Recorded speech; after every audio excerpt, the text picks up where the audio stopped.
Tonight we're going to talk about Karma and Dharma, the great scale that runs all of our marvelous trade and internal commerce. Okay, my friends. So, we have here, let's talk first. So the word Karma and Dharma, did you start, Enrico? Yeah. Oh, okay. Hello. How are you going, my friends? Okay. So the word karma, I guess we can remove that, right? Can we remove that?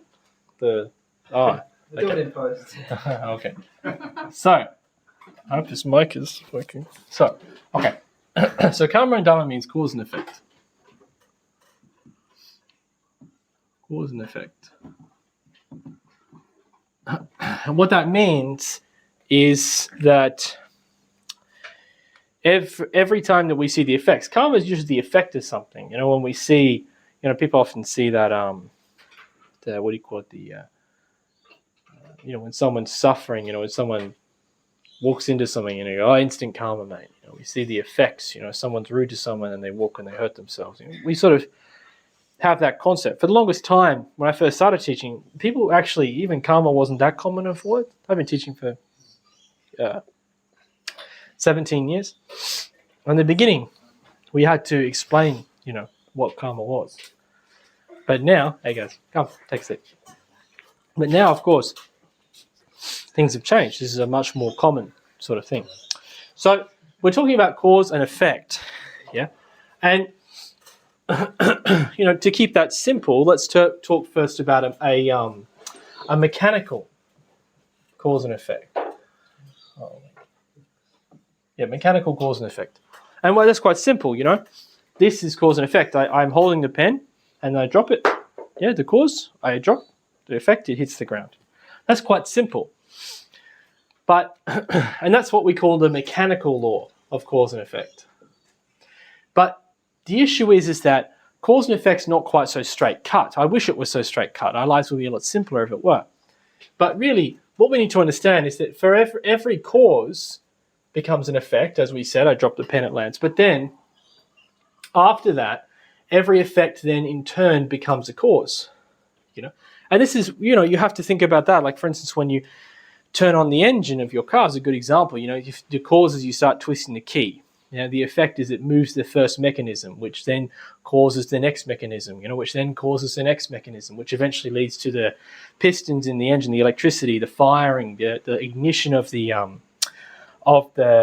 gasoline in the engine, and then that continues over and over again. So what you've done with just one initial little cause has actually led to a whole continuous or continuum of effects.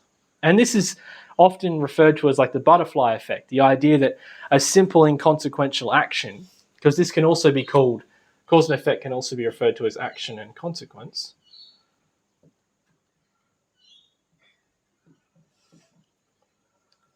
Yeah.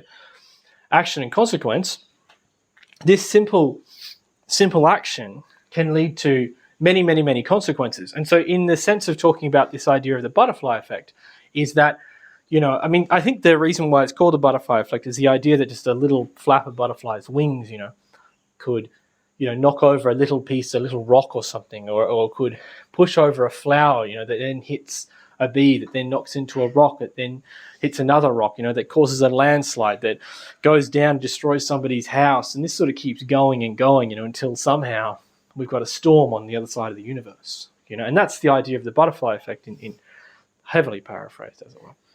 But this is the sort of thing. So what we're trying to show is that the cause and effect, the action and consequence is actually really vast. One action can lead to several consequences. And then you start to come to these complicated questions, you know what I mean? There's questions that are like, is there a God? No, I'm just kidding. But you understand what I mean. We come to those very complicated questions of, okay, so in the world of action and consequence, karma dharma, who is at fault for the Second World War? Yeah? So how far do we draw back the incredible amount of consequences to one man? Like, for instance, let's get away from the Second World War because it's controversial and you're being recorded for quality and training purposes tonight, and I'm going to post it on YouTube for my friend in Canada. But so let's get away from the Second World War because there's so many things that get you defunded, right? And so, and so let's just talk about general war. You know, like when you're going to war or something. You know, like for instance in Gaza. No, I'm joking. Yeah, it was funny, right? Anyway, but let's say you're going to war, and how much does it rely on the first person? Do you know what I mean? The guy who says, you know, when George Bush says we're going to go to war on terror, and how much karma thereof, you know, the destruction in Afghanistan and then later in the Iraq and everything, how much of that goes back on his single declaration of war? Do you understand what I mean? Because you can say, what about every single person who points a gun and shoots it? How much karma, because he wouldn't have shot him if the other guy didn't say to do so, right? Well, wrong, maybe not. Maybe he would have shot him anyway in the law of recurrence, but that was last week's lecture, yeah? But we don't know, you see what I mean? So this law has also what we would call a conscious side. So there is what's called the mechanical law of karma, which is just a very simple thing, which is to just say that for every action there is going to be a consequence or, you know, a reaction. Every time we throw something, it's going to land, and then that's going to knock something, and there can even be infinite consequences in reality of things. Yeah, and this can go even further to the psychology of people, the way we raise our children, the way we deal with people, yelling at somebody at work, being upset with a customer, not happy with our coffee, etc. Yeah, this just goes on and on. That's the mechanical law of action and consequence, that an action has a consequence. The conscious side is how is karma allotted? Because karma comes in to balance this scale. Yeah, nothing can give more than nothing can take more than it gives, and vice versa. There is a scale. And when someone creates many negative consequences through their actions, even maybe one action, then the law of karma is going to balance that out and then force upon them many negative consequences.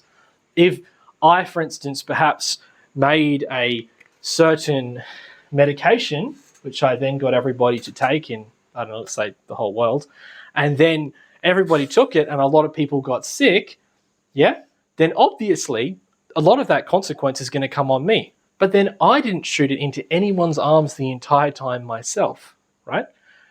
Let's say I was just there in my super expensive mansion while that was happening all over the world. So I didn't actually shoot it to anyone and they all accepted it. So how much karma do I get? Do you see? So this is the conscious side of karma and dharma. And so in that sense, we have what we call good karma, or just karma, and then dharma, which is our term that we use in Gnosis for what a lot of the Buddhists often just use the term bad karma. Bad karma. Oh, good karma. You're right. Sorry. We'll edit that out. It's important to edit out any mistakes that I make during the lecture. Wait a second. So we have bad karma, bad karma, which is just karma, and then we have good karma, which in Gnosis we use the term dharma. So, okay, and this is of course, therefore, what we could use the terms of cosmic credit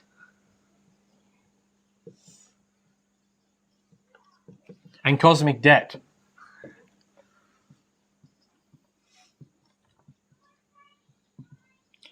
Now, this must be a conscious law, meaning it is governed by certain masters or beings under the holy law or under the ray of the law. Beings of the law. This is depicted often. We have a little picture here, for instance, of some of the masters of the law when the Egyptians were very interested in the in the Judges of the Dead, the Judges of the Law, they talked about it a lot in their mythologies and in their religion, because they didn't have mythology, they just had religion at the time. We call it mythology later on. And this process, for instance, is the weighing of the karmic debt at the end of a person's life, which we'll talk about as we get to it in the lecture. But so there are certain beings that actually have the job of allocating this and also ordering the way that it is paid back and carried out, because it is such an unbelievably complicated thing.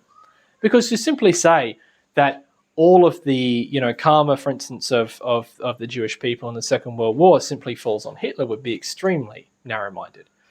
Because what about every single person who did it? Do you know what I mean? What about every single person who actually carried out the orders, who fired the gun or whatever? What about all of them? And for the same thing for Stalin, etc., and all of the many intense dictators of the world, etc.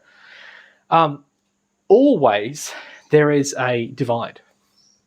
I'm going to give an example. For instance, Japan has a very interesting system for dealing with road accidents.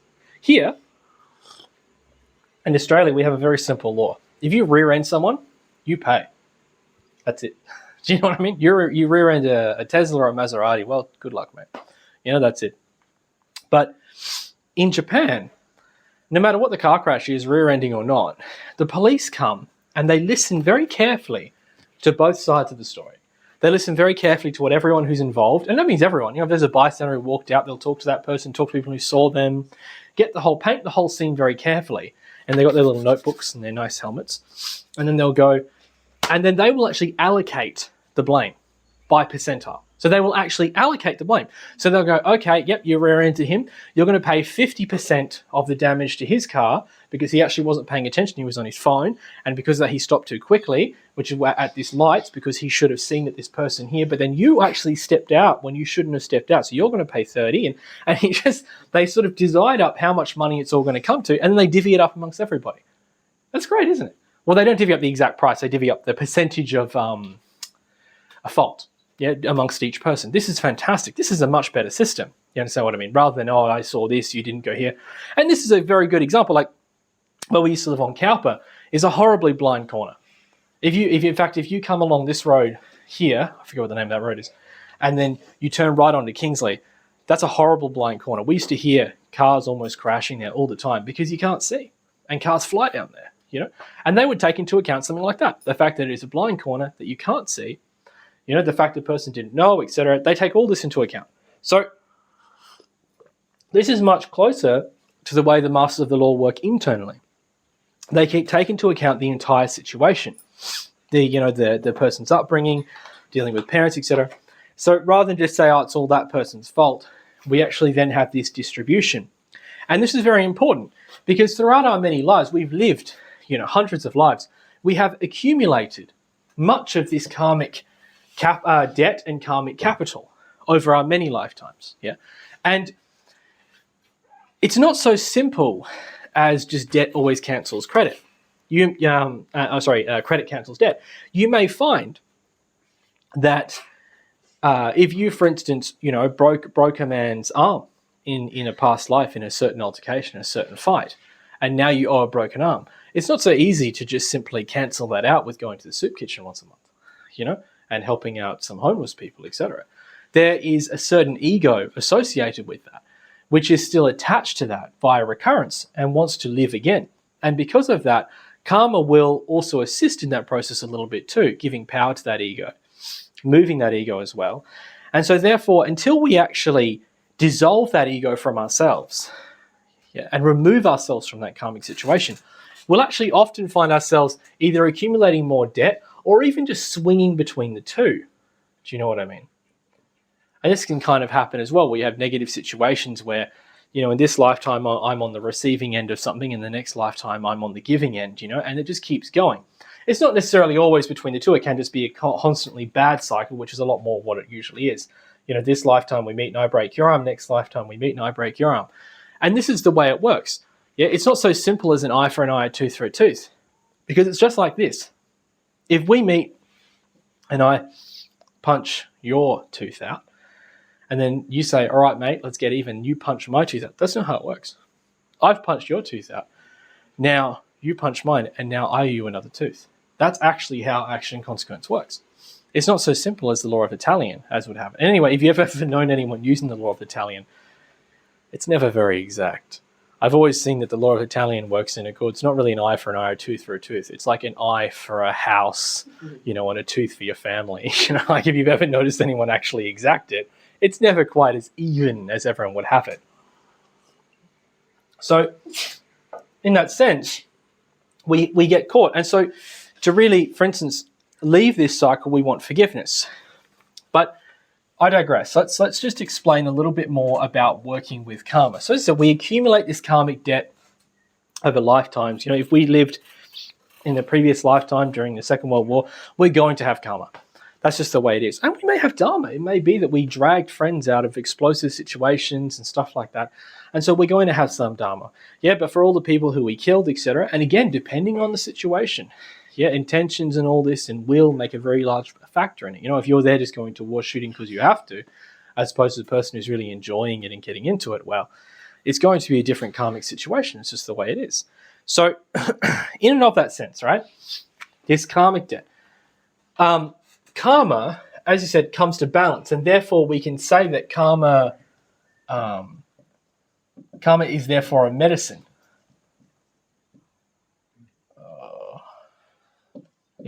Therefore, karma is a medicine. It is a medicine for the sickness that we have given ourselves, really. When it, for the negative consequences that we have created, it's there to create to balance out that equation. Therefore, it's a medicine. Yeah.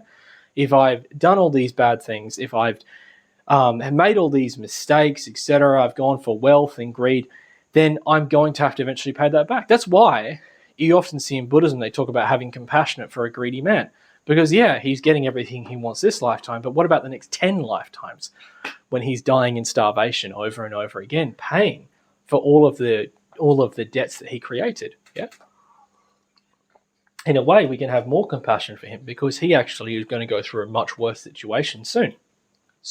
So, how do we pay our karma? This is very important. So, as I said, I've mentioned here about karma, about how we have certain beings that look after that process. But there are 3 axioms. Let's put it over here. There are 3 axioms for paying your karma. And these are to do with the fact that, first and foremost, that karma is negotiable.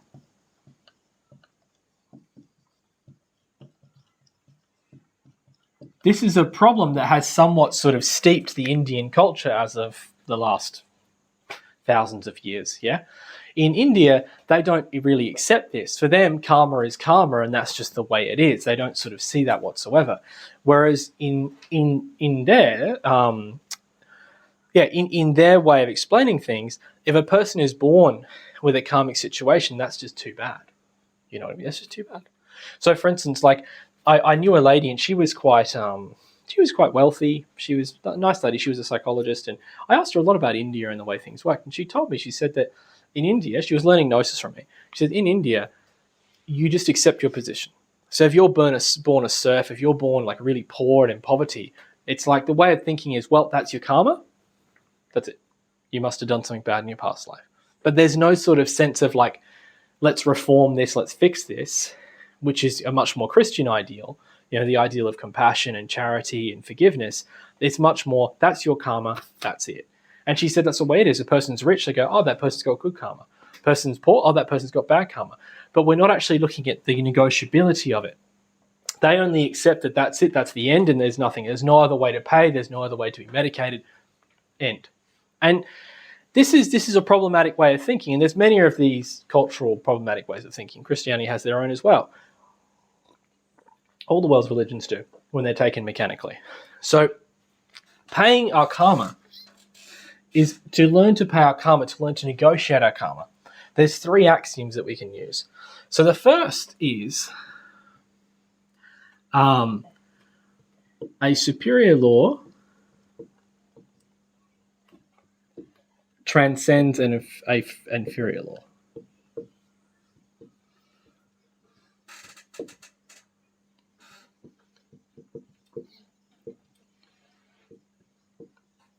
Or it's often said that when two laws meet, the inferior law is washed away. Yeah, so a superior law transcends an inferior law. And I already explained this basically, but I'm going to go over it. Is that, as I said, if I'm locked in this karmic situation where I continuously am getting into a really negative relationship with somebody, where, as I said, a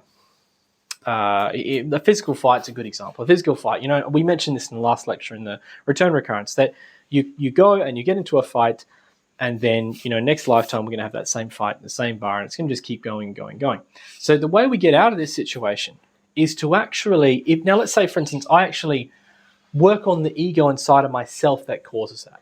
So there's actually something inside of me that just gets really offended, just unusually offended by people's actions or something. We in Gnosis, we use the term self-love to describe that. We say the ego loves itself too much, and because of that, it gets upset when other people don't love it. And so let's say I have that feeling of, a lot of self-love, and someone comes along to me and goes, you're a bit overweight, and very nicely, I'll say, excuse me, sir, I just want to let you know that you're quite overweight, and your breath is in need of something, attack of sorts, something to just bring it up a little. It's just too much, and then that's it. Wham, bam, coming in there, you got the right hook, the underneath thing, the little jab, you know what I mean, like that, the 1-inch punch, maybe a little kick in the groin, Yeah. You ever seen that movie? Was it I Am Bruce? Oh, such a good movie. If you have to fight dirty, kick him in the groin. So, and you get started, and that's it. It's all on. But the thing is, if I dissolve from myself that self-love, and the guy comes and says, you're overweight, and you go, yes, actually I am. I've tried to diet many times, and it just doesn't really work out. You know what I mean? I choose to see myself as jolly, And he says, what about your breath? And you're like, oh, thank you. You got a tack? I could really use a bit of help here. Thanks, man. I'm actually about to meet a girl. Thanks for the... If you've dissolved that, and you're not full of self-love, that's all these big, scary gangsters. You know what their problem is? They love themselves so much. They're like this, I remember seeing all the Hells Angels when I was in Adelaide, the big tats, big F tits. And you walk up to them and say, mate, you look like a fool. You look ridiculous. You're a joke. And they're like, I'm going to kill you. They're just actually really in love with themselves. A strong man can really take it. A strong man, someone walks up to you, if you ever learned martial arts, for instance, that's the first thing they teach you. And I'm not talking about like Rex Kwon Do or like all this UFC nonsense that everyone's into, Brazilian Muay Thai or whatever. That's fine. I'm talking about original martial arts, karate and judo and this stuff. You have to do psychological stuff first. And the idea was you only learn martial arts when you're psychologically mature enough not to beat somebody half to death on the street because they tell you that you look weird. That's actually weakness, So if I dissolve that from myself, that man comes up to me and that's it. This recurrence is now gone. He's now going to look for another person to fulfill that karmic situation with. You understand? And it's the same thing. If I remove from myself the egos that cause a negative relationship, for instance, the most common recurrence, which is a bad relationship, people arguing and fighting and living in real pain. If I remove that from myself, don't just blame it on my parents or whatever reason I have. Everyone's got a good reason, yeah? If I remove from myself that defect that causes that, the root cause of that, then what's going to happen is that I will no longer get into that situation. That person will come. You may have a person whose only reason to be in your life is karma. Yeah? Come on. I'm sure you all know one person like that in your life. You go to work and this is that one person. You go, that person is a karmic factor. That's what they're all about. They cause nothing but pain, nothing but ruin. Sorry? Agent of karma. Yeah. That person is an agent of karma. You know what I mean? And it can be like that. It can happen. Some people, they get into a relationship and husband and wife become the perfect agents of karma, and they just make each other suffer. Parents, children, they can become the perfect agents of karma unless you dissolve your own ego. If you dissolve your ego, it's the opposite. The person becomes the agent of change in your life. Yeah? They show you a defect so you can dissolve them. They free you. It's the same medicine. But in this way, I take it and it fixes the problem completely. The other way, it's just taken with pain, and then the recurrence continues, and it continues, and it continues. So this is what I mean by superior law. So a good example of that is the law, as we said, of forgiveness. I believe that forgiveness is something that is heavily underrated in our society. If you watch all the movies, the movies, they're all about the movies, they're all about violence. Do you know what I mean? The movies are all about violence. It's all fighting. And it's revenge. You know what I mean? Like, it's every time you watch a film, the guy goes, "Ugh," the end of Punisher, shoves his hands in his eyes. Yeah, I got your back for killing someone. You know, and this is what it's like. Every single movie, Die Hard, he throws him out the window. You know what I mean? Oh, and all this sort of stuff. And everyone goes, yeah, got him, yeah. And then they look at people in their own life and go, I wish I could throw him out a window or shoot him or stab him or something. You know, this is ridiculous.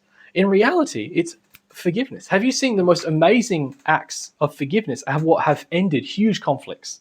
Yeah? Like Nelson Mandela. Nelson Mandela ended the apartheid and the huge conflicts in South Africa through forgiveness. Do you remember what he did? He said that anyone could be forgiven as long as they stood up in a court of law, explained what they did to the people who they affected. I watched a video of a man standing there telling a mother how he killed the son. And it was really harsh. And by the end, he was crying because he realized what he'd done. Beautiful. He reunited a country that looked like it would never reunite. It's the same thing in Ireland. It was the forgiveness that happened in the Black Friday Agreement, is that right? Good Friday Agreement. Sorry, Black Friday Agreement is something more to do with the old Amazon. You know, they do have Amazon in Ireland, but it's not that. It's actually quite a problem. But the Good Friday Agreement, exactly the same thing. Though, I like it. It got to a point I'm sure if you're from Southern Ireland, like our good friend Rob is here, you would perhaps definitely side more heavily and obviously with the fact that it was the invading English that were always the problem.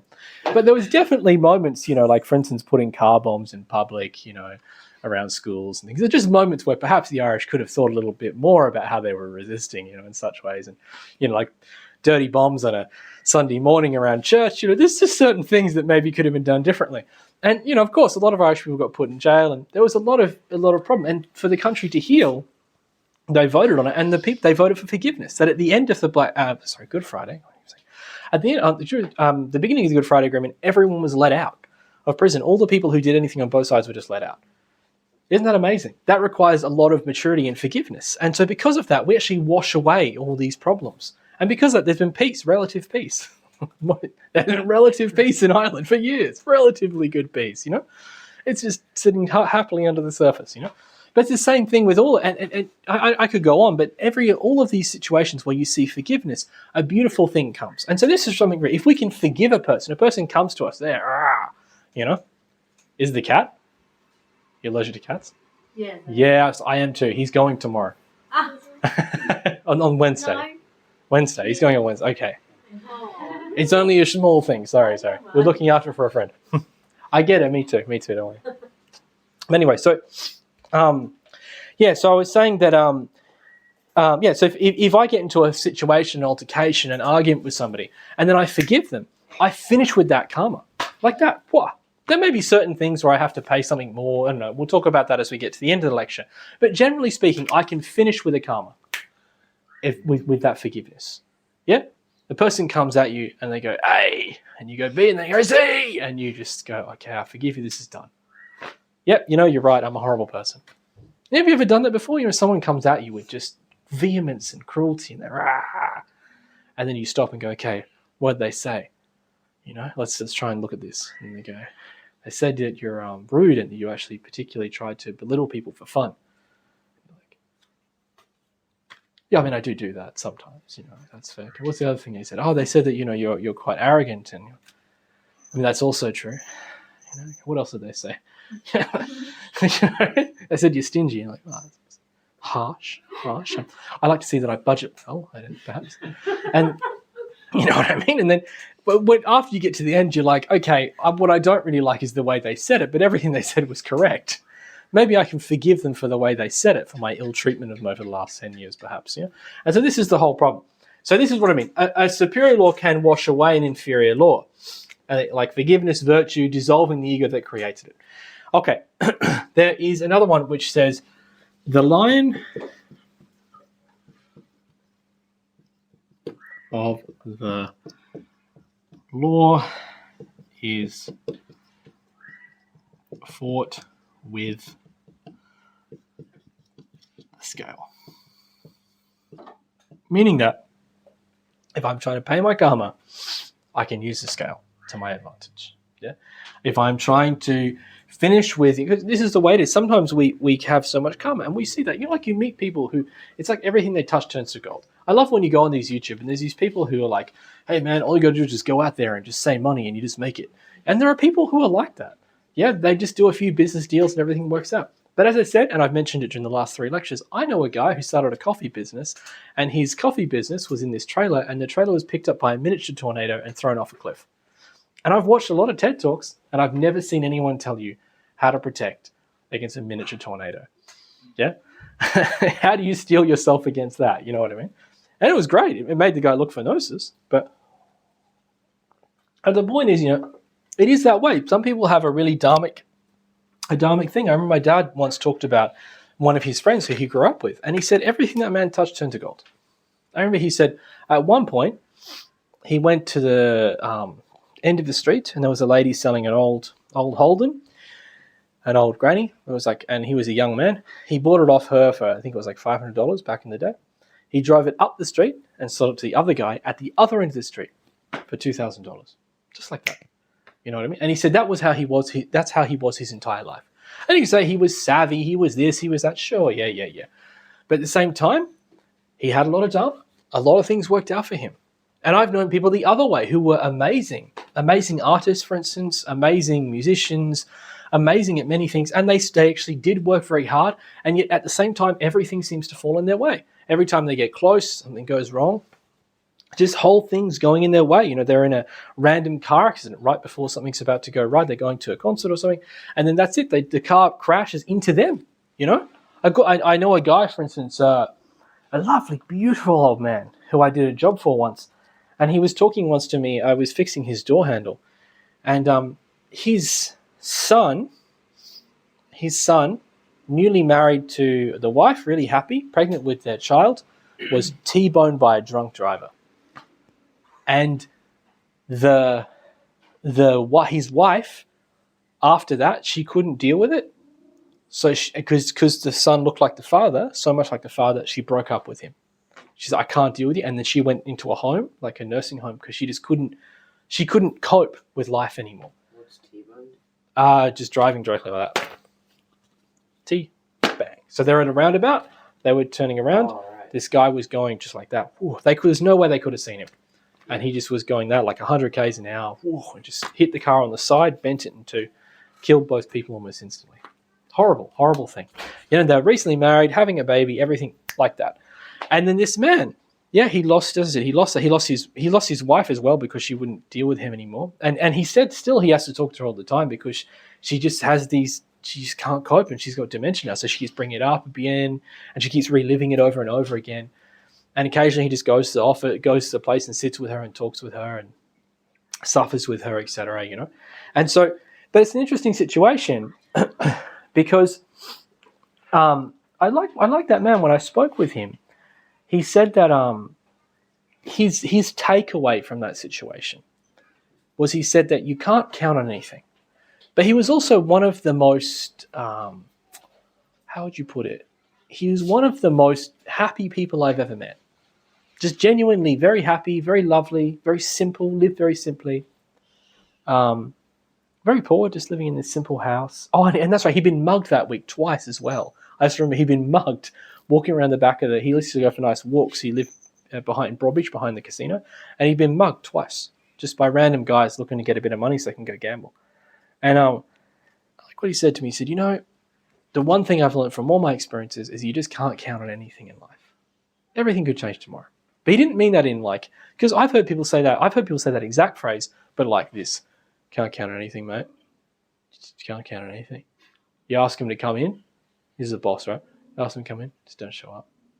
Never show up. No one shows up. No one wants to work, mate. No one wants to work. You can't count on anything. You can't count on anything, mate. And it's like, whereas this man said, I realize you can't. And he got to a beautiful degree. You know what I realized about that man? That man will find the esoteric path the next lifetime. He's ready. He's completely ready. The essence inside of him understands that there's nothing for him in the world. He's ready. That guy will finish the esoteric path the next lifetime. I have no doubt. A wonderful understanding. The essence had learned so much from that experience. Had gone through it really beautifully. So, yeah, so as I said, we can go through these horrible situations, and anyone who tries to tell you that you can just do anything and all this sort of stuff, that's a little bit, it's a little bit narrow-minded in that sense, yeah, because we are always beholden to our karma, and so we don't know. Yeah, of course we have a great capacity, but at the same time, bad karma can be just around the corner. What's better is to know our karma. That's what's better. And that's what we want to do. So through certain practices and esoteric exercises in Gnosis, we can start to become aware of our karma, aware of the occurrences that we have with people, debts that we have to pay, etc. And then once we begin to know that, then we can actually fight the law with the scale. There are certain karmas that can be paid off because it's negotiable. Yeah, work that I can do. For instance, if I start working on many of my egos and changing my whole lifestyle, I now have negotiation power with the law. I can now say, well, look, I've actually changed my life. I have changed my way of doing things. I'm teaching that same thing to people. I'm trying to help them. And then maybe I can start to have some of these karmas that could actually cause a lot of detriment to my actually helping people removed.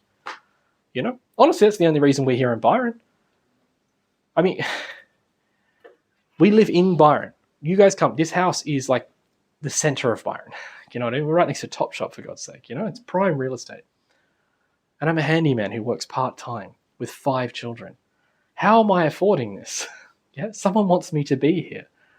That's working with I do all of my work with Karma and Dharma. I work with the Masters of the Law. I ask for help, I ask for assistance, and I offer to pay with the work I do here, giving to people these teachings for free. And in doing so, this leads to us being able to stay. Yeah, which we've been up to. We've now got 2 months with the possibility to expand to 6. So there you go. That's better than the 0 we had before. So in that sense, the line lords fought with the scale, beginning to understand what capital I have and what debt I have, so I can begin to pay things off and begin to understand, if there is certain dharma I can use or not, or certain things I can do to start to pay my karma. Yeah, because the default payment is going to be suffering. Yeah, equaling out the suffering that I caused with suffering that I am having. That's the sort of default payment. However, if I begin to work and die in myself, I can pay that with a superior law. I can pay that with a superior payment. And that's why, again, it's always better if we fight with the scale. Rather than say, poor me, it's so horrible. If I'm working with karma, I should say, look, this is what I'm doing to pay my karma. I've actually changed my life. I've given up all of these vices. I'm working upon myself. I want this karmic situation removed. Yeah, you may be like that. You're trying to get a job everywhere you go. You just get turned away. It seems like for no reason. That happened to me. I was trying to get a job once in the Gold Coast. I got turned away everywhere. I was a barista with 8 years experience, and I couldn't find a job anywhere. Anywhere. I went everywhere. They just said no, which is crazy. And they all needed baristas. And it was really weird. I'd do it. I'd pour a perfect Rosetta or fern, like you guys call it. Can you put a fern in it, mate? Like that. I'd put a perfect fern in it, and they'd just go, that's great. And then that was it. I'd say, is that it? He goes, yep. And then they wouldn't call. And I didn't know what was going on. I didn't know. I guess maybe I don't know. I had many ideas. Am I too old or whatever? And so I started doing work with the law, asking for help. I had a job the next week. You know what I mean? So maybe I had some sort of karma to go through some sort of financial suffering. I don't know. But I asked them, look, let me get this job so I can keep doing what I'm doing here, teaching Gnosis. And I got it immediately. That's what it means to fight with the scale. The third thing is do good deeds to pay your debts. Emphasis on deeds. Yeah, do good deeds to pay your debts. This means that we pay our debts with actions, not with good thoughts. It actually happened recently. I started a GoFundMe for a friend of mine who's in a very difficult situation. He's in Ireland and he's lost his wife. She left. She just left and went back to Australia. Didn't tell him until she got here that she wasn't coming back. So he's got 2 kids, no way to work, and he's trying to run a Gnostic center. So I said, all right, I'll start a GoFundMe and try and see if I can help him. And it's great. Some people have put some money in, which has been really, really kind. But the one thing I find quite funny, because these are Gnostic people I'm asking, is I got some beautiful things where people will say things like, they'll say, instead of, they'll say, I'm praying for you, but then no money.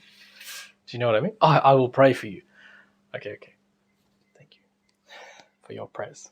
I did ask for $10, but a prayer is pretty good too, you know? And my best one is when they just give you advice. That's what I love. I go on, he goes, the tests of the path are awful.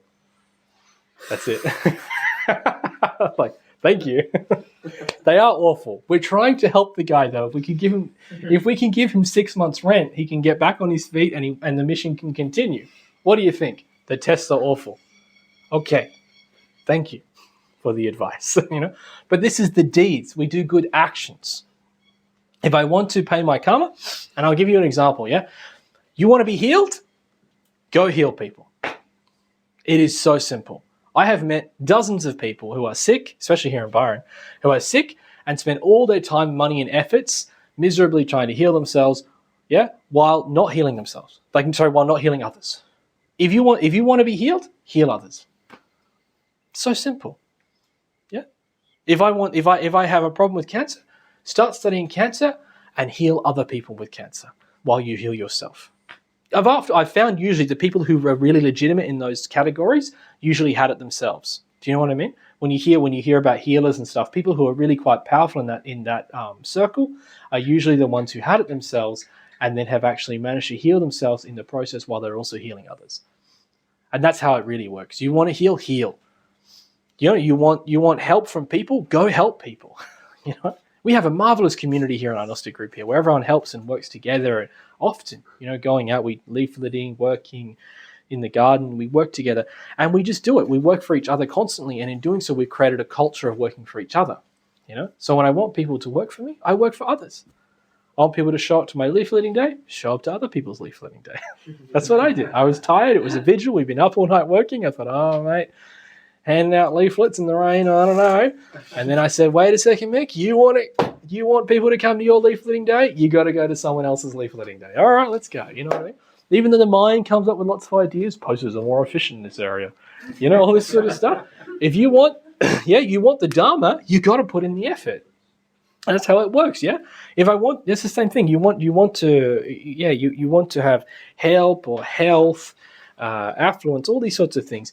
Do it for other people, and you will always be much happier in that circumstance. And so this is what we mean by do good deeds to pay your debts. You know, acts of charity are very good as well, but helping our fellow man in any way that we can will always strengthen our Dharma. Always. There's no two ways about that, yeah? And you say, oh my God, will I get used? Well, you're just going to have to take that risk. That is the common risk. Oh, if I help people, will they not use me? Yeah, probably. But you're just going to have to take the damn risk, aren't you? Yeah. Just go out there and work for people anyway. Okay? That's just, I've heard that one a lot. Okay, so these are the 3 ways. This is how we begin to pay our karma. Now, the next thing I want to talk about is the types of karma. So we've sort of gone in. Your karma is negotiable. It's paid by the law, the beings of the law. I didn't really go much into that, but there's 42 judges of the dead who we can appeal to. There are various practices that we can do to work with them.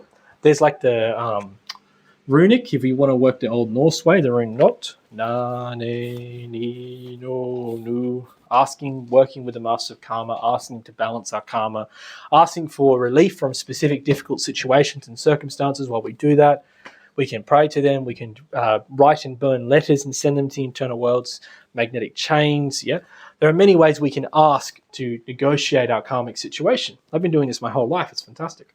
So, yeah, okay. So there are different types of karma. And so the types of karma, the one that we've been talking about this whole time is what we would call individual karma.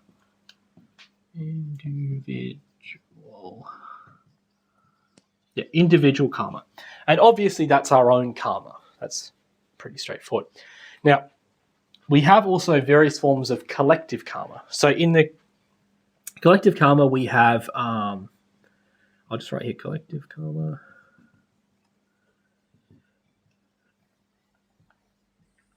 So in collective karma, we have family karma, karma of our country, of our state, you know, even our suburb, You know, I'll write suburb because it sounds funny, but you know, there is such an thing as a collective karma. We have the world karma as well as another type, the karma of our world. And what that means is that the masters of the law use various group situations, in order to have us to pay our karmic debts. So, for instance, you know, and this is very famous, you know, like for instance, you know, if you have you may have a family that's all about just paying karma. Everyone in the family hates each other, and they just have problems, and they just come together to have these problems all over again. That's a collective family karma. But there are also things like, for instance, genetic diseases move through family lines. This helps in the understanding and payment of karma. You have a specific karma to pay, so you're put in this family because there's a genetic illness that you will get that will actually help you to pay your karma. Yeah, and things like that. Yeah, and it can be the other way around too. You can have a really lovely family situation where everything's really quite beautiful and you really get along well with all of your siblings, etc. And this, in this sense, it is our dharma, this nice upbringing that sets us up a lot stronger for later life. I mean, pros and cons, you know. Like, for instance, it's funny because, like, I know a guy who's born on the exact same day as me, like exact same day. And in a way, we were very different but very similar. You know, both his parents were earth signs. Both my parents were water signs. I grew up where everything was emotional. He grew up where everything was materialistic. It was very different in that respect. But one of the things I thought was kind of funny was sort of our way of dealing and sort of seeing the world, you know, ended up obviously very different. But I was going to say, his sort of, my family karma, you know, like my parents were kind of like, his parents were really capable. They both had good jobs, good money, middle class, well paid, grew up in a nice suburb, etc.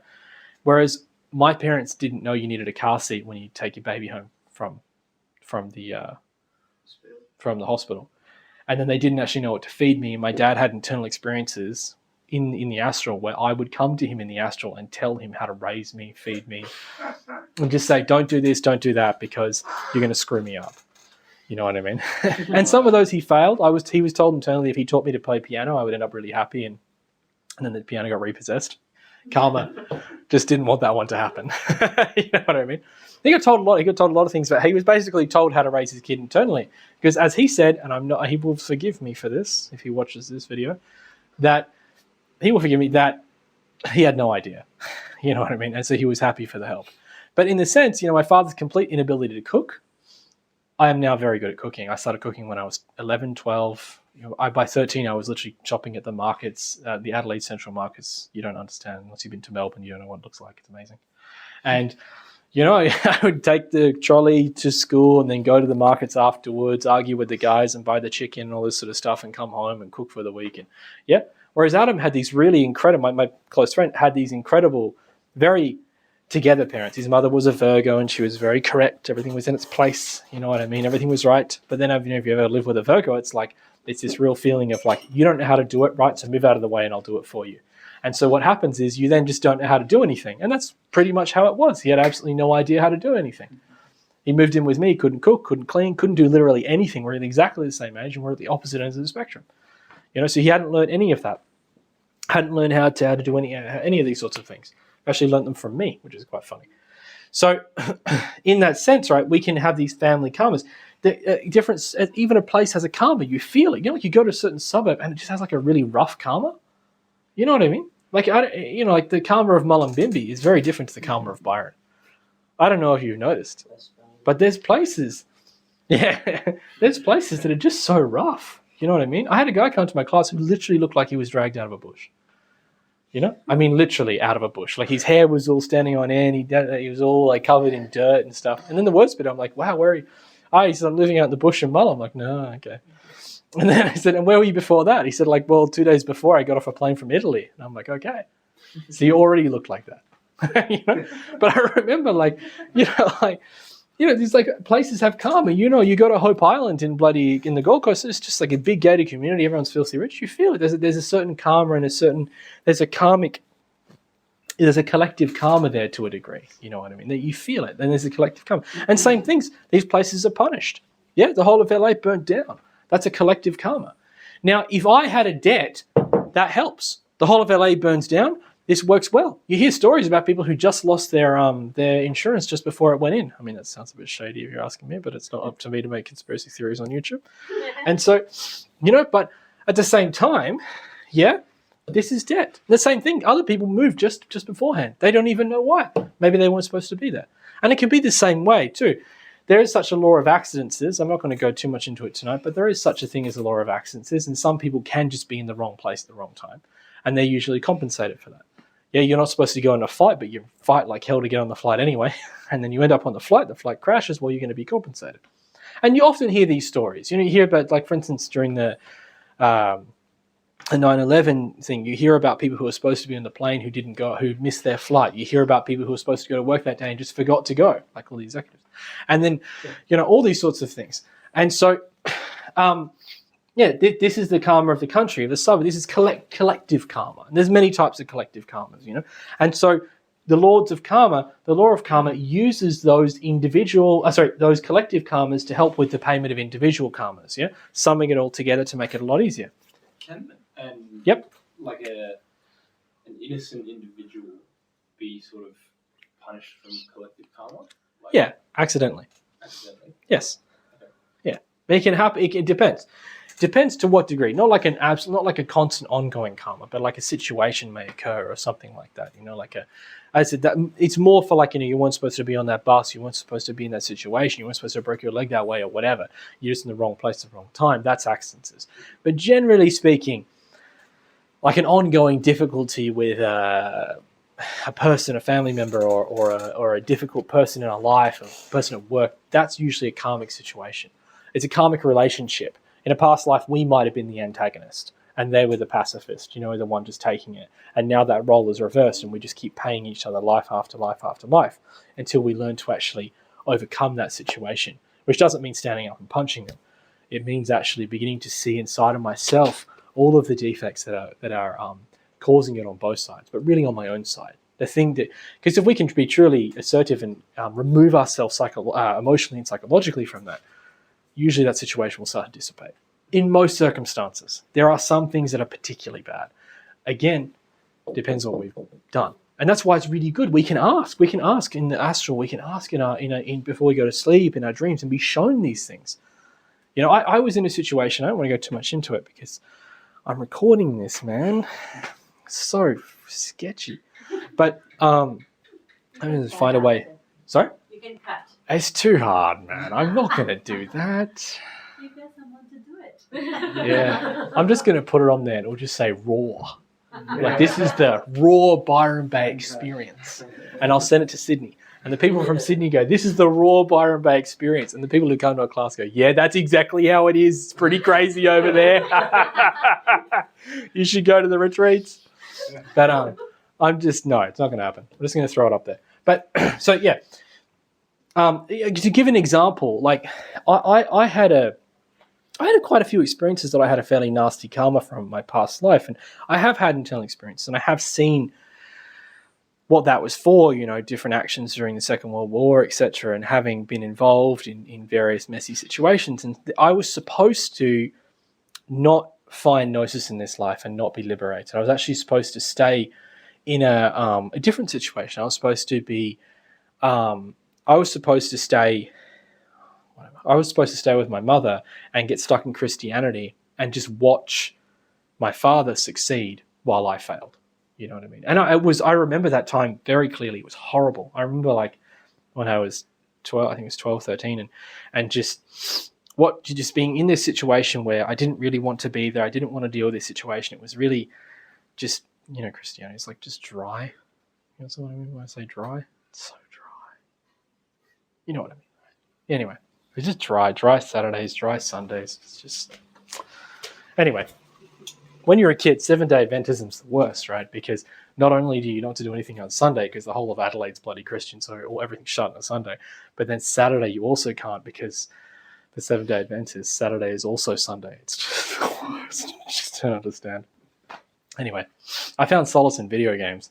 Not great, Anyway, so what happened was, my father sort of saw my situation and that it was just going bad, and then he saw me in jail, and that I was paying for this. And so he offered to pay. And it was like that. Everything we did to try and get me out of that situation just got worse and worse, and I could never get out of that situation. I was stuck there. All my friends, my close friends were all the same. They're like, man, it was getting pretty bad too. My mother had a very difficult, abusive boyfriend at the time, and it was very difficult. And then my father, he did a special petition, special practice exercise that we have here in Gnosis. He asked the masters of the law to basically take that karma from me and give it to him, that he would take my karma and pay it, which is something we never recommend, something that you would only do when you're absolutely certain that you know what you're doing. So only for like a family member, someone very close. You would never just do this unless you're one of them like crazy Tibetan Buddhist guys who like go to a hospital and take on everyone else's karma and then like die in the ICU while like laughing.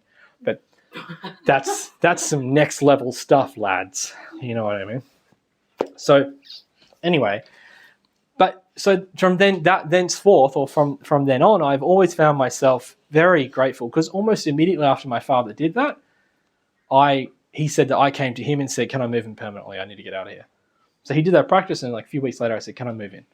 I can't live here anymore." And then my mum happened to go away for a Christian thing, and my dad just rocked up. We were borrowing a combi, 90s combi. My dad rocked up with a combi. I put my entire life into the combi and drove off to my dad's place. My mum took it very badly. She came to my school and had an absolute meltdown in front of all my friends. It was pretty scathing. Luckily, I went to a high school on the other side of town. So anyway, I'll edit that out in post. So what I was saying is that basically, yeah, so in that sense, he paid that karma for me and then got me out of that situation, but that's an extremely special case. You wouldn't be doing that unless you really knew what you were doing, and it worked. As I said, that's why I'm here teaching today. So that's world karma. We have individual karma, collective karma. We also have what's called karma, which is the karma of every sexual relationship we've ever had. Is that what it is, Rob? Yeah. Karma Saya. I've given this lecture for a bit. I can't forget. Karma Saya. Every sexual connection that we have, connections, children. Every sexual connection we have causes a karma saya, which is a connection. And what that means is we actually share a little bit of karma with that person. Just a little bit, But still, we're sharing karma, just like my dad did in a way, So we're actually creating a connection between them, because really a proper karma saya is in a family. Yeah. Where you get together, you become married, and then you join and you become a new unity in the family. You become a mother and father together, you have children, your progeny, and therefore you become a new karmic unit. It's funny when you say it that way, right? It's like the tests of the path are bad. Yeah, you're a karmic unit. And I don't mean that the way that cool people say, as in you're a unit. I mean that as in it's a small pod of suffering. I'm kidding. Families are lovely. We have a beautiful thing going on here. So normally karma saya ties the two people together so they form a relationship. And that's true. But every single person that we have that with, we share karma saya, which means lifetime to lifetime, we actually have created these sort of connections with people. And we'll look to refulfill that too, meaning if I have had a sexual connection, a karma saya with somebody, we'll look to create that again in the next lifetime and vice versa, sort of bring that back together. But also, it also means, obviously, if we're having a lot of relationships one after another, we actually are sharing a lot of karma with people. And this is quite a messy way to live, and it's not a good way to live. So that's karma saya. Next, we have what's called karma duro. Karma duro is non-negotiable karma. And that means a situation where we have a karma that's so bad it just has to be paid, and there's no way. And I'm not talking about just your regular stuff here. I got a karma duro. What is it? I just, I'm kind of gassy all the time. Or, karma duro is usually something like cancer. You know what I mean? And see, some cancer is curable. It's true. Even the ones that people say are uncurable by medical standards, perhaps. There are some of those that are still curable with certain spiritual techniques and working with our karma, working to pay our karma. But there are also some certain things that just are not negotiable. So it may be that we killed a person in the past lifetime in a really bad way, and we're going to have to pay. And even we hear in the mysteries and everything's working, still got to pay. I know in a situation exactly like that. It was a lovely, lovely lady who I knew, was a missionary as well, and then she died. And it was a really upsetting situation. She was young. She was 25 or something. She was quite young. And her husband was left on his own running the group. It was very kind of a similar situation in Ireland, a little bit different, but same thing. He was left there on his own in a very difficult situation. And then, yeah, my father had this experience. Years like around the same time, he had an experience that her karma was just too strong. It was too much. She had a big karma, and that she was just going to have to pay it anyway. You know, it was a karma dura. It was just an non-negotiable situation. But he said that she would be reborn happily into the work once again. Yeah, and so yeah, and I remember my father went and told that man, and he was really happy because he hadn't had any experiences yet. He didn't know what was going on in that situation. So this is a karma dura, you know. A non-negotiable karma. Samael, who ran our institution, died from a karma dura. He had a situation where he was trying to pay it in different ways, and he couldn't. Then he was even trying to do some very special technique of moving the body into an old immortal body, but he didn't have enough time. And that's what was the end of his life when he disincarnated, was this karma dura, non-negotiable karma. And then, you know, people do throw this around a bit much in Gnosis, though, just to be clear. I mean, I had a guy once who said to me, he's like, oh, he was feeling really bad because he hadn't had a girlfriend for like 4 or 5 years. And then he goes, it's karma dura. I got karma dura, man. It's nothing I can do. It's karma dura. And I remember just being like, I said nothing. I was like, okay, you know, I get it. You're suffering. I don't want to, you know, sit there and be the guy saying, you sure? So, yeah, and then literally a year later, he was like married. So obviously it wasn't karma dura, you know. But he liked throwing the word around because his parents, one of his parents had actually had a karma dura, and her body got all atrophied. Yeah, so anyway, okay, karma dura. The other one, or the last karma we're going to talk about, is what's called Katansia. And Katansia is what they call is karma of the gods.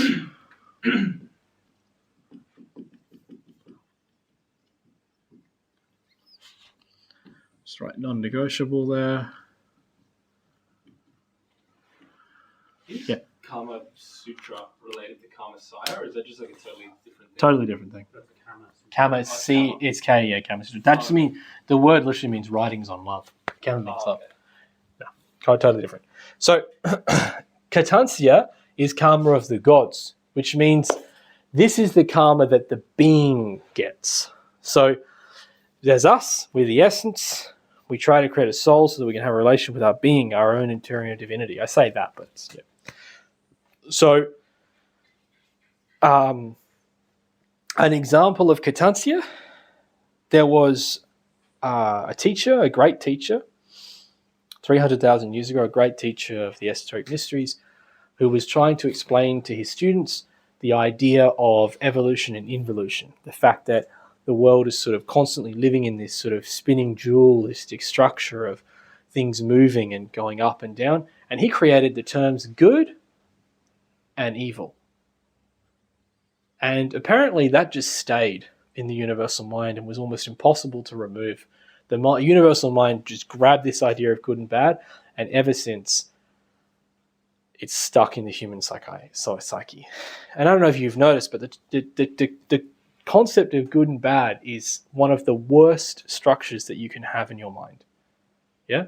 It's very, very hard inside the Christian movement, right? But for instance, like, have you guys ever seen the movies of Hayao Miyazaki? The Ghibli films, like Princess Mononoke, Spirited Away, Howl's Moving Castle, Castle in the Laputa Castle in the Sky, Grave of the Fireflies, My Neighbor Totoro, Pompoko. There's a few. The Wind Rises. Anyway, The Cat Returns. Anyway, there's there's one thing you will notice in his films, and the reason why he didn't like that Tales of Mercy, which is the one his son made, the reason is he doesn't really have good and evil in his films. Like Princess Mononoke is a beautiful film about these sort of coal and iron barons destroying this forest. And in our normal way, in fact, we've already made that movie. That movie is called Fern Gully. The same film. If you look at it, you're like, wait a second, Fern Gully, Mononoke. Right? But there is no good and bad. in the end, it's like the humans have done this damage, but well, we all move on. And he doesn't like good and bad in his films. He doesn't like but it's actually very hard. Even in Howl's Moving Castle, there's no good and bad. In the end, they say that it's the war itself that's the bad, and we should just stop having war. And so this is a very interesting sort of concept. So the being who did that, the person who did that was awake. They were an awakened individual. Remember, there are layers of awake. It's not like you're just awake and then that's it. You're the Dhyani, super fantastic Adi Buddha. That's not how it works, yeah? You have a fantastic level of consciousness, but you can still make a mistake. So the being makes a mistake. The being makes a miscalculation, whatever, says something that's not quite true. Bam, thousands of years of karma, yeah? Because, okay, yeah, he's not responsible for everything, but he created a movement that would then justify wars and issues and problems for just thousands and thousands of years. They say that master has an entire cosmic day to pay the karma for his mistake, yeah?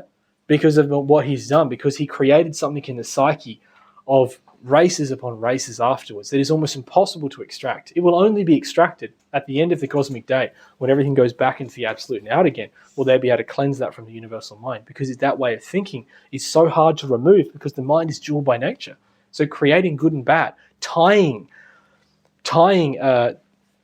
not just positive and negative, not just in poles of a battery, but tying good and bad to that, good and bad action, psychological motive, you've now created just so much problems.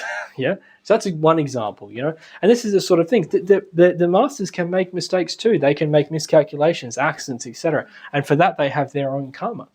I don't mean to say, but there are certain issues, you can see these sort of religious problems beginning to crop up here and there, issues between the Muslims and Christians, etc. My parents are already aware of this because they live in a Muslim area in London. They're beginning to sort of see these big cultural differences and stuff. And a lot of this stuff can end up causing, can be a result of Katansi or can create Katansi. These sorts of situations where great beings, great masters, great teachers have come and said something and then it's been kind of a bit messy, or another teacher comes later and then reinterprets that mystery and stuffs it up a bit. The way he teaches this is not firm enough. I saw internally that I had Katansi. Remember that karma I was telling you about that I was going to fail this life for? I was told internally because I taught black magic in my past life, which is one of the only things that you can do to get to Katansia. If you pervert the true teachings, if you damage the truth itself, you can create Katansia for the being. So I was shown that I had created that in the past life by perverting the teachings, and therefore I was not going to have it this lifetime. Whereas now that my father's taken that karma away, I'm able to do it. So it's the same thing. This is Katansia. The origin of the ego itself, which we'll talk about in a couple of weeks. Next week? Couple of weeks? Oh yeah, in a few weeks, about a month. That whole process was a hugely karmic process. When the ego was actually created, there was certain great masters who were actually in charge of that process. They didn't mean to do it. It was a byproduct of other things they were doing. And they will have to pay karma for that, for the creation of the ego on the planet. That's going to be a huge karma. They basically ruined the entire of our world. You know what I mean? Imagine the world without ego. You can't, can you? That's the problem.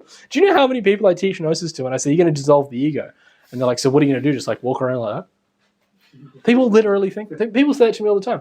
You're going to dissolve all your ego. And they're like, but like what are you going to do? Just like walk around like a zombie? I'm like, no, you're going to be happy. I'm like, oh, yeah, you're so steeped in misery, you don't understand what it's like to be happy. But that's the truth, man. That's like everybody. Anyway, I digress. So, Katansia, karma of the gods. These are the various types of karma. So, bring it to a close.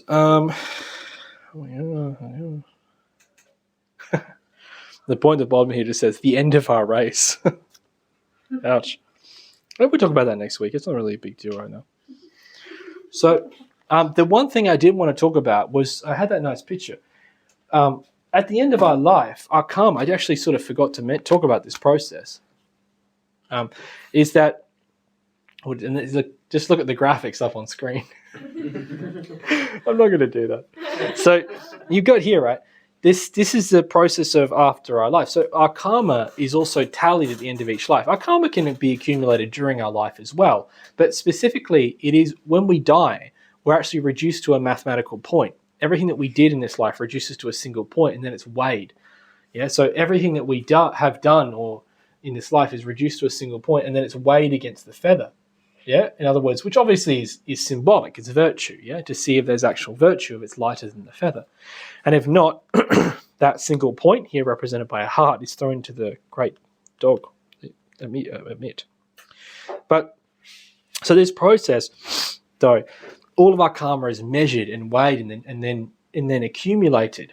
And then either we return to continue on if we have enough merit or if we still have lifetimes left to live, or we go through the process of the abyss, which I'll talk about in a couple of weeks, so we'll just leave that for now. We go through the process of sort of cleansing where the karma is sort of stripped off of us as we go through the bowels of the earth. That process of going through the inferno, which is actually completely normal and fine. It's not like an internal damnation. It's just simply the ego and the karma being stripped from us. Yeah, it's like the process described really beautifully in Narnia, where Edmund rips off the skin of the dragon from his flesh.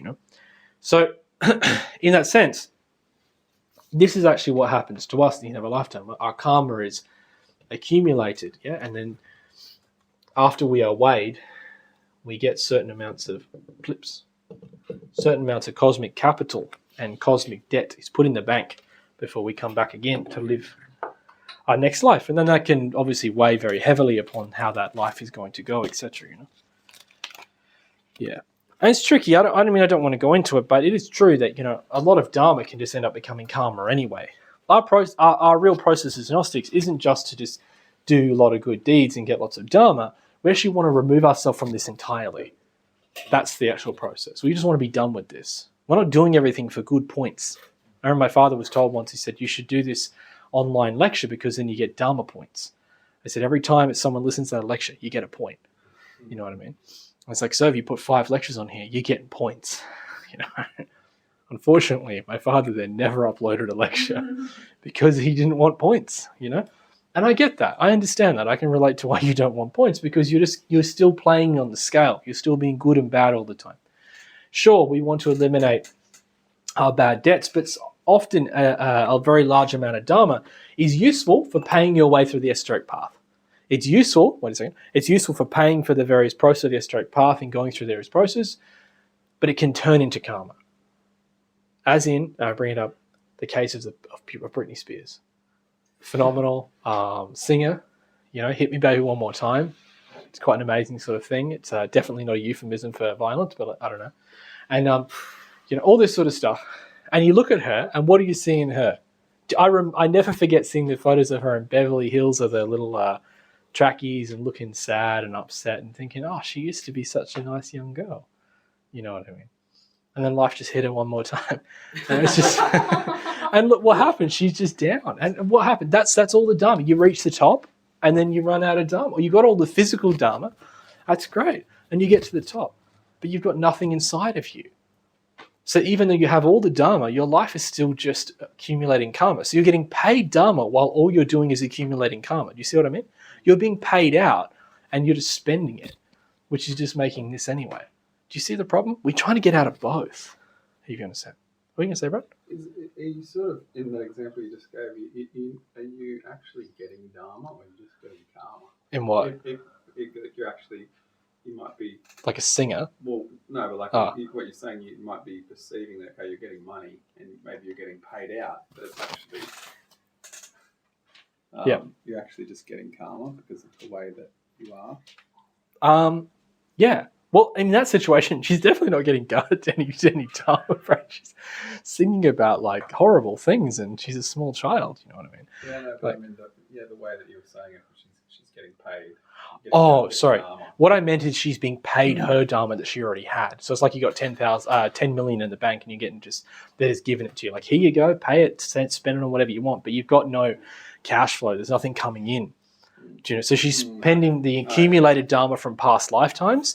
But then it's kind of like a cash flow thing. It's like you're getting all you've got all of the capital. You got your $10 million worth of Dharma from when you were like a monk in the you gave refuge. Let's say Britney Spears, right? Let's just create a backstory in the esoteric genre for the great Britney Spears.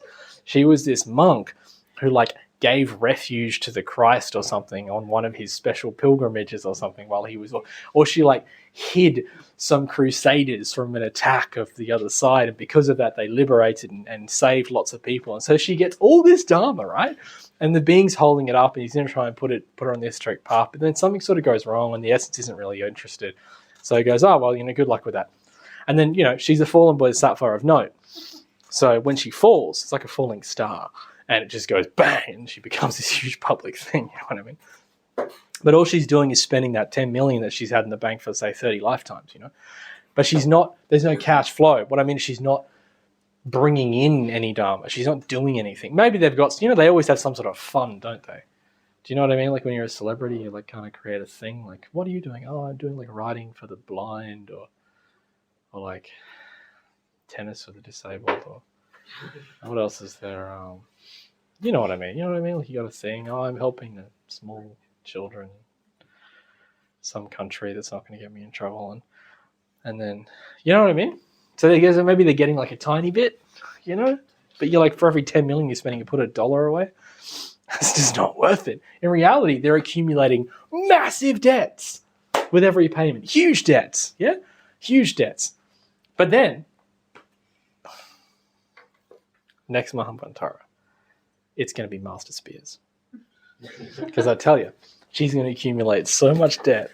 She's going to accumulate so much debt that she's going to fly into and she already went to the bottom before she had that debt. She just like totally ruined herself. And hopefully by the end of her life, she realizes what that man told me. You can't rely on anything. You got no idea what's going to happen tomorrow. And then all that pain and misery is going to be the good stuff, the good fuel that's going to pay, that's going to give her the strength to work on herself and die. And that small charity fund she created, hopefully that'll pay for the initiations on the side. Because if not, she's going to be up here like me. Stuffed up during the Second World War. And now you just got to teach everyone around and hope it all works out. Yeah? Before I get to a question, just on that, watching the Britney documentary, have you seen that yet? The which one? The Britney documentary. No. Okay, so watch it because the family unit plays into it. Side note, Okay. park it. I only just know from growing up. I know, but it'd be worth because the family unit thing is what my question is now about. It definitely relates to the Britney Spears thing. I having seen that. First of all, the question I've got is, you were talking about Christianity and you're talking about Gnosis. So I see both stories in both. So in Christianity, it's like, you do good work. Good works pays your ticket to heaven, which is this scale type approach. Often, the more close. Do, Yeah, similar. Whereas Gnosis is looking at it more from a perspective of, like you said, cause and effect and what goes in, cyclical approaches. So when you look at the concept that Christ brought, Christianity seems to say, believe in Jesus and there is no sin, you're completely cleared. That's very blanket. But then if we look underneath into what Gnosis is teaching, it's like, yes, forgiveness is it one of, or is it the most powerful tool? It's one of. Love and forgiveness, all these virtues, really. Yeah, it's just when I'm just trying to understand how they're positioned. Like in Christianity, it's positioned as, literally believe in Christ, all is forgiven. That's it. Done. Yeah, all karma of all lives is done. Yeah. Go to church on a Sunday, forgive. Yeah. Whereas how's that in the Gnosis perspective? Is it? That's a big question. Is it just help me get? I've got a handle on it. Yep. In the Gnosis perspective of that teaching of Christ, what Christ was actually saying, it's not just believe in me and then you cancel everything. It's more embody the essence that I'm trying to role model in order to move away from a scale-based. Yes. So I can that's what I'm. And then I relate this into just so that I can put context around it. I had a stepfather that I had karma with, obviously, and I went through multiple years of extreme suffering. As he was approaching the end of his life, I kept having these couldn't work out why, desires to see him again and to forgive him face to face and to hold him, despite the things that had occurred, which almost caused complete severance from my family. My mother saying, "You just speak to But to finish it. Yeah, but I got reached to the point. I mean, Juliana was with me during this, where it was almost like a magnetic thing. I tried 3 times. I drove to his house and I couldn't make it. I pulled over and I was vomiting on the side of the road, trying to get to this point. Gave up, went back, but it was so strong that in these final 2 weeks, I had to do it, and I had to go to him and I had to hold him and look at his eyes and I had to forgive, because I felt that it wasn't just about the pain and suffering he put on me. It was our scales playing out. Finish with your occurrence. Yeah, and not just the occurrence, but almost like the karmic. Well, we talked about last week. Recurrence. field. Recurrence is literally like that. We meet people life to life. My ego, your ego. They create a relationship, and then it just happens over and over, life after life. I look for you, you look for me, and then we're going to have the same problem over and over again until we finish with that situation. But it was forgiveness. That was the Exactly. in that moment. It really was. It was in that, but there was something about doing that prior to him passing. That's fantastic. The answer to the question is that the Christ came to change everything. That's what you have to see. He came. He was the avatar of the age of Pisces. So he was Samuel was the avatar of the age of Aquarius. Yes. So every 2,000 years, we'll talk about this much later on, but every 2,000 years the avatar changes, and they come and reintroduce a new teaching to the world that's going to move everything. And so the teachings of the Christ have only just sort of reached their end. And we could say, therefore, the Dharma and the force and the teachings and the power of that Christ has just come to its end now. And you sort of see that Christianity is sort of dying off a lot in the world, And Gnosis has come to sort of fill that space. But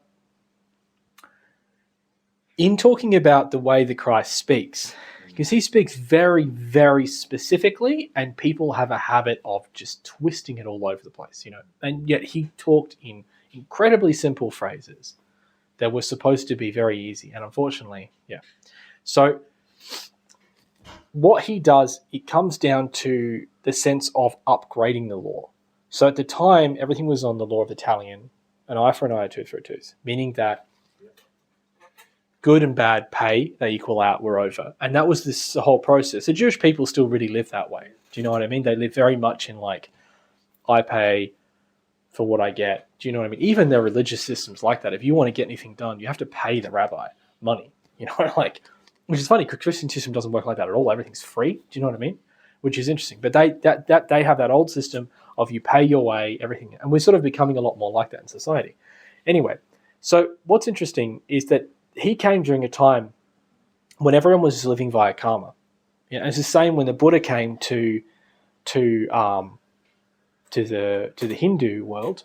Everyone was just living by the law of karma. And they still are. The Buddha kind of failed in India, if you haven't noticed, but no one's Buddhist in India. Yeah, the Buddha failed in India. He had to leave, and his teachings took hold in other countries. But generally Indians aren't very Buddhist. Yeah, they're Hindus, and so he came and tried to change them.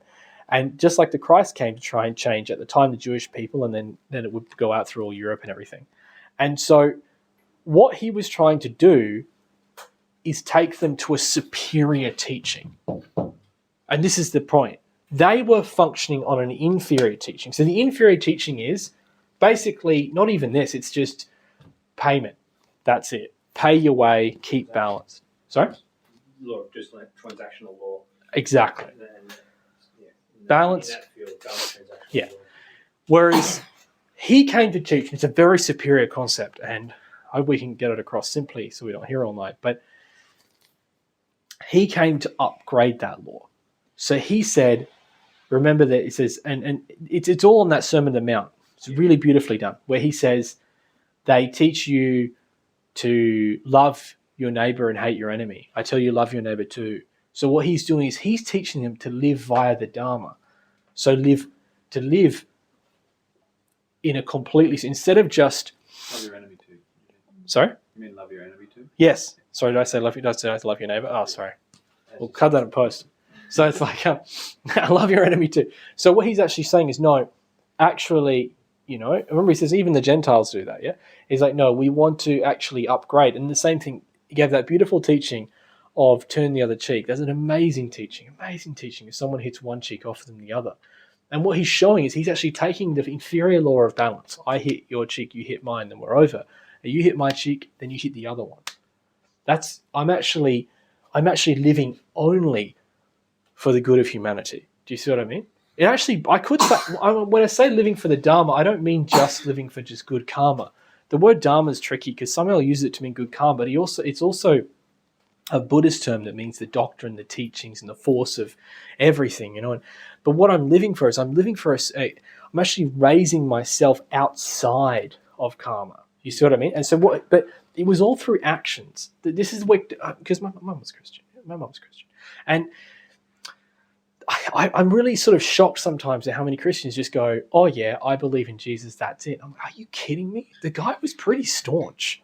Like, you read his teachings in the book, they're very hard to follow. Do you know what I mean? Turn the other cheek's not very easy to do. When someone insults you and then you say, yeah, do it again, that's effectively what you did with your stepfather. When you went back and decided you were going to sort that situation out, you actually went above the law. Do you know what I mean? And finished. It felt like it had a ripple effect for what was possible for my life. But you finished with that problem. Yeah. And then that's it. You haven't just noticed this, like, you've also done it for the next life. You guys will not meet again to do that again. If you meet again, it'll be something else, but you won't meet again to fulfill that pain. You won't have to go and now balance that scale by being the aggressor next lifetime. Pay him for it, by being. Some people do it in the same lifetime. Sure. The dad beats you up, then you beat up your kids. That happens all the time. But it can be the next lifetime. So what you've done is you've actually transcended. So all of it comes down to that teaching. You're working by a superior law. And this is what I mean. So we're playing with the word law here, and this is where it gets complicated. So the law, the masters of the law, and the law of karma. Karma is a law. There's 48 inferior laws in our world. Yeah, we live under 48 laws. As you go up, there's less and less, and there are superior laws. Love, for instance, is one of the most superior laws in the whole cosmos. That's why when we fall in love, it's so powerful, because we're functioning under a superior law, and it just changes everything inside our system. Forgiveness is a very, very powerful thing, because we are actually taking ourselves. So the ability to let go of properly, not just be like, I forgive, but I never forget. You know the Italian thing? I forgive you, but I never forget. It's like, it's not really forgiveness, is it, mate? But when we actually finish with that recurrence, wow, that's it. It's marvelous. Oh, it's such a good way to do things, such a good way. I love doing it that way. If someone owes you money, you ask for it. You still have to ask for it. It's a trick. Yeah, I'm a businessman. I work for myself. And I've done it. I've said, okay, you owe me $1,500. The guy goes, I'm not going to pay. So you owe me, you're going to pay. And then, it doesn't pay. Okay. We're done. And he's like, what? That's it? Good luck. You're probably going to pay $3,000 to the universe or whatever, but I don't care. And you know what will happen to me? I'll get the $1,500 some way. The government will just give it to me randomly. Good tax return this year for no reason. It'll come. But you're choosing to live by the Christic law. It's a higher law. And the family unit's a great place to practice this, Of particularly course. marriage. I mean, not that I would ever need to forgive or be forgiven in 17 years of marriage. But just noticing the power within the unit. Smooth. Yeah, I understand. Did you get that? Just get us an edit. No, I understand. This is exactly right. And that you've really hit the nail on the head too. We want our relationships to be Christic. In Gnosis, Christ is very important for us. Christ is not just a guy. Christ is three things. There's a cosmic Christ, the force of the universal Christ, which is within all things, the power and the energy that comes from the absolute. And then there's the guy who lived, and then there's the intimate Christ. And the intimate Christ is what we want to incarnate. And if you want to incarnate the intimate Christ, you have to start to live that way. You know what I mean? But you know what? You have to dissolve the ego. You don't dissolve the ego, you won't live that way. It just won't work. You'll start, and then you'll be like, I'm going to forgive this guy, but then party is like, I forgive you, but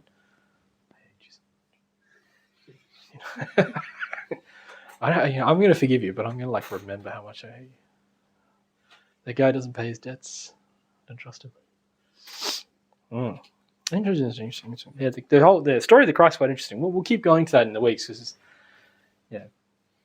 Christic teachings are really something quite marvelous, in the world. Superior teaching. Okay. Any more questions? Are we up for a practice? Or we're going to do a practice anyway. But do you want to ask a question?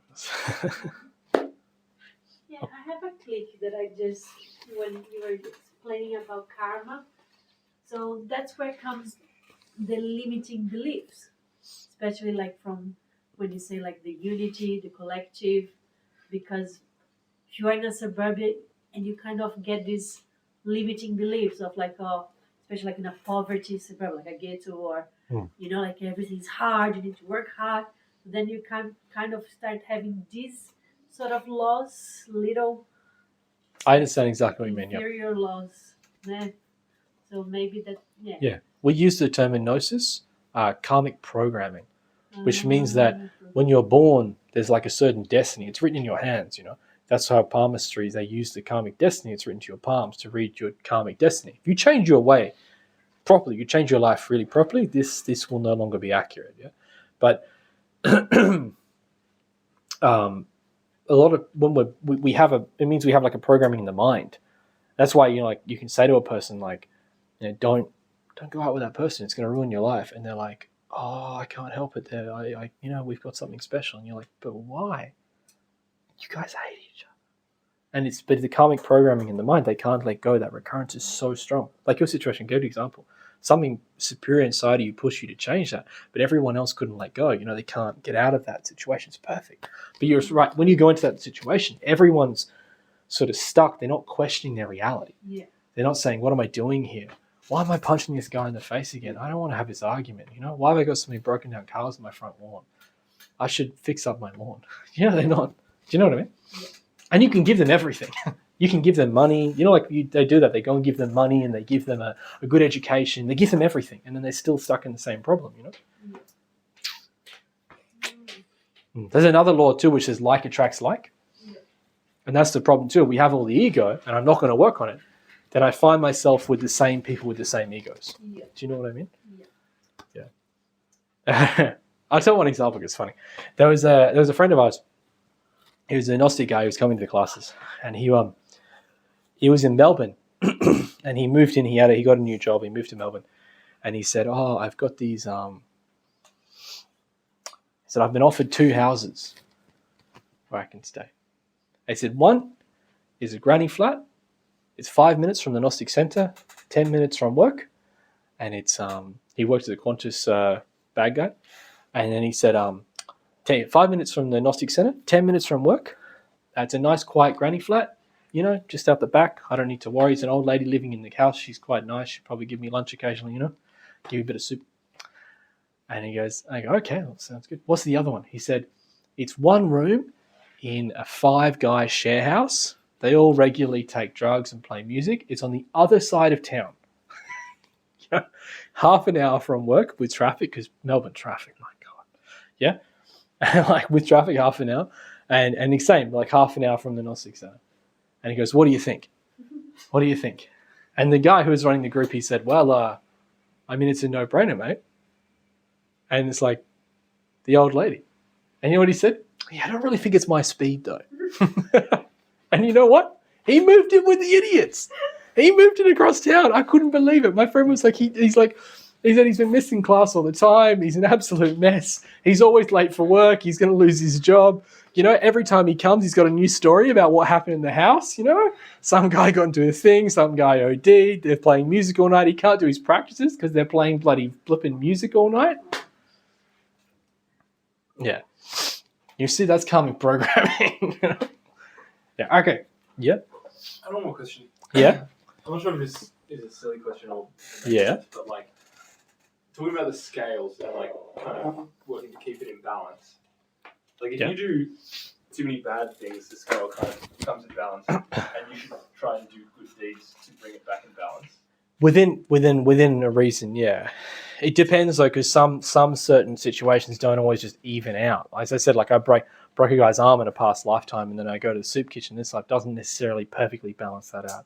I may need to dissolve the ego of violence that created that situation in order to properly get away from it. Do you see what I mean? It's not quite so clear cut. Well, I was sort of more asking like, does it work the opposite? Like keeping balance, like say you do lots of good things and it tips out of balance that way. Should we do bad things? No. Yeah, I wouldn't imagine so, but no. It's more like debt and capital. It's more like bank accounts. The scale can be a bit misleading in that sense, because it's more like bank accounts. It's more like you got your debts and your credits. And like, I don't know, you ever had a credit card where you've got a credit card and you're like, when you have a credit card, it's like you've got a debt in your little thing. When you look at your accounts, you've got a thing that always has a debt, basically, and then you've got all your savings accounts. And it's like you pay a bit of money out of a saving account. You can necessarily put it all into your debt account if you want to and wipe them out, or you might have, say, $10,000 debt and $15,000 savings. Do you see what I mean? It doesn't always work that way because karma is so complicated. It can be that, like, as I said, if I were to wipe that debt out, it would be a waste of time if the ego's still alive. If I have an ego of just getting into massive fights and arguments all the time, or just creating karmic situations by being really selfish, but then I use all my good dharma from all my lifetimes to pay off all the bad things I did from being selfish, but then I still have that ego of being selfish. All the recurrences there. What's the point in wiping it out? I'm just going to just get that debt back anyway. So it's better that we dissolve the cause and then remove ourselves from this. Okay. Unfortunately, what usually happens is when people are, usually in this lifetime, most of the time, unfortunately, when people are getting their dharma, they're often just wasting it, so they end up creating karma anyway. Like the Britney Spears example. You've got all this money, you got all this thing, you got all this stuff, and you just use it to rot people's minds. You got all this social influence, you could have done something amazing. Instead, you're just mucking around. And do you know what I mean? So you end up doing exactly what you said. Your good karma just becomes bad karma. Okay. So most people live like that. Yeah. You have a few lifetimes of austerity and everything, and you pack up some positives, and the next lifetime you spend it. And it just kind of goes like that. Yeah. Yeah. That's also why you see times in society of everything going really well, and then like sort of falling apart, like great opulence, and then there's just like no money anywhere, and I was going to say, might be worth a mention as well. I read today, you don't just get bad karma for actions. Oh. You get bad karma for not doing anything. Like seeing the GoFundMe and then not giving anything. I'm kidding. It's okay, YouTube, but I will put a link. But no. That's something I forgot to talk about. That's correct. Yeah. So we're not just charged karma for the bad actions we did, but for the good actions we could have done but did not do. You know what I mean? And that means, like, someone comes asking for help and you just kind of go, oh, well, I'm just going to kind of ignore that. And yes, that's a moral gray area. How far does it go? Well, that's unfortunately up to each person. How culpable were we? There are situations where you just don't want to get involved. I mean, my dad once talked about this. There was a guy, there was a guy bothering a girl at the bar, and his friend tried to intervene, and the guy leaned forwards and bit off his nose and beat him half to death. So there's certain situations that maybe you don't want to intervene. This is Townsville. It's a very specific mental environment. You know what I mean? Oh, you're from Darwin, right? Me, no. I got west. I thought you said Darwin. I got it wrong in my head. I got a friend from Darwin as well, and he tells me some stories that just blow your mind. Weird things happen in the desert. What's that? Weird things happen in the desert. Nice. Okay. But you know what I mean? So that very much depends. But, like, you see that. It's like, you could help a person, but then you don't because, maybe you don't feel like it or you're tired or whatever. Our society's become a lot like that now. We just sort of all sit in our own little units not helping people, Yeah.